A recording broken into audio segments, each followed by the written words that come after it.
love. It's that time, y'all.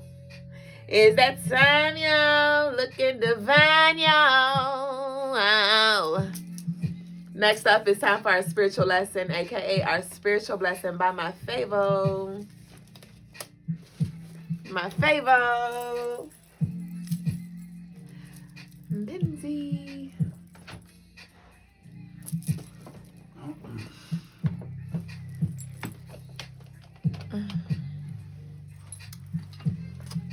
Peace, peace. You know I'm dead.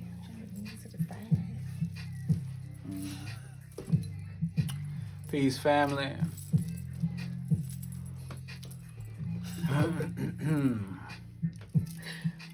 How's everybody doing? Hope you're enjoying the show. Peace, Medea. Peace, Mystique. Her name is Madia. Madia? Madia, yeah. You do that every time. Peace, Madia. Peace, Passion City. Peace, Sean. Peace, Nikki. So pretty. Madia. I mean, even spelled that way, it still looks like Medea. I don't know. So Madia, though. I got it. I guess it's more so what do you choose to put the emphasis on? Oh, it's not Medea. It's not Medea. She was joking you. She was mocking you. Yeah. Madia. I got the book. Yes, awesome. I'm glad you got the book. Peace. So we're going to the spiritual lesson.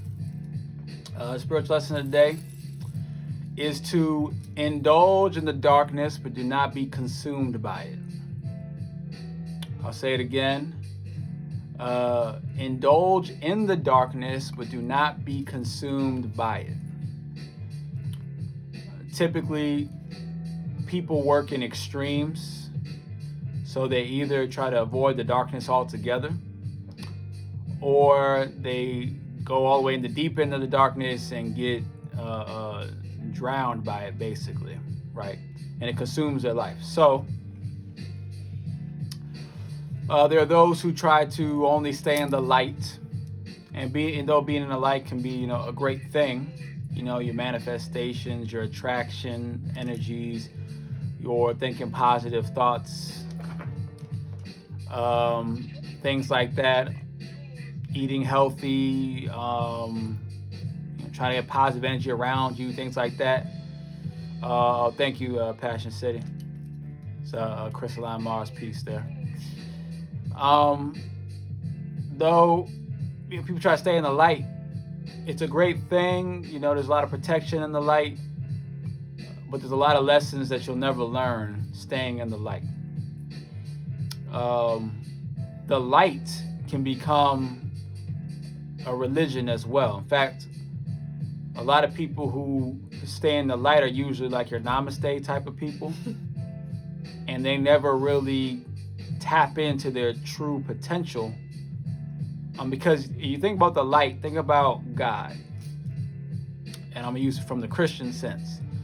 If you're thinking about the light, you're thinking about God. And what does God do? God doesn't really do things directly. It's more like, indirect miracles and blessings that happen almost by like coincidence. So you don't really tap into your true power because you're kind of just letting things happen, right? But it's a give and take, right? It's a duality. So some things you gotta let happen, but there's some things that you need to get done yourself. That you need to make happen. Yeah, right. So then that's where the darkness comes in. So you do need to tap into the rituals at times, the spells at times, just like you're gonna pray to God sometimes you're not gonna pray like tomorrow, like the February 7th, I should say, represents God and Satan. We was watching Constantine today with the children during homeschooling, and towards the end of Constantine, in order for the main character John Constantine, in order for him to be successful in dealing with the devil's son, he had to go to the devil himself, right? So God wasn't going to help him. There was already an angel working with the devil's son. So there was an angel working. There's a light worker working against him. So he actually had to go to the darkness, to the devil, to Satan, to win, to succeed, right?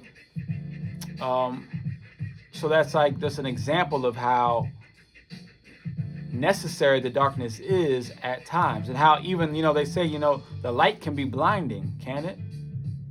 So if the light is blinding, don't you need shades?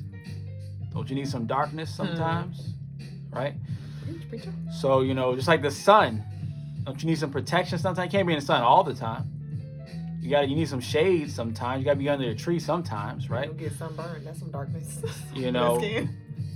So the darkness is important. You gotta go to sleep sometimes, right? You gotta be in the darkness sometimes. Babies are cultivated in a dark womb. You do need the darkness. But when you get consumed by it, meaning, for example, people will start doing dark magic. When I say dark magic, I don't mean like evil necessarily. It can be evil, but just like anything dealing with calling upon deities and entities to do any type of, spiritual ritual type work. When you're calling upon them as dark magic, technically, right? Even sex magic is dark magic, right? But when you're doing those things and then you call upon these deities and then you allow them to possess you on a long-term basis, not just like on a short term, I'm gonna use you for this particular moment, but like a long-term basis, and they're like running your life and making a lot of your decisions, it can mess you up. You can end up in places where you didn't expect or wasn't planning on being, right? There's even those who, like, I know people who they dwell in the dark a lot, and that's just their thing. Their thing is the darkness, right? They do a lot of sex magic. They do a lot of working with deities and rituals and stuff like that. But they're never consumed by it, meaning they keep their light, they keep their consciousness. At the same time, they just know that this is who I work with on a regular basis, but I'm still going to be me, though. I'm not going to let them run my life, right? So whether you do it a lot or do it a little, at the end of the day, you don't want to be consumed by it. And as people say, they're saying balance. Just understand that balance doesn't mean 50-50. That's not what balance means. Balance just means that you are utilizing each side at the necessary amount. That necessary amount might be 70-30 for some people, might be 60-40, might be 90-10, right? And it might be 50-50 for you, but you got to find the balance for you, because for one person, that darkness might weigh a lot, so they might need a little bit of it. And some people, that darkness might seem real light to them, so they need a lot of that, right? And vice versa when it comes to the light side.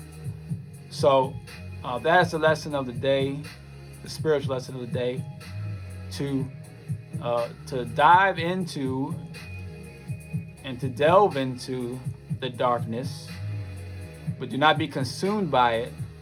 And you can use it the other way around too, because being consumed by the light will have you lost in the light, because you'll be blinded by it, and you'll be feeling all euphoric until you bump into something, right? So that's the lesson. I hope it was a good lesson. I hope you understand it. And now we will go on to the question and answer round.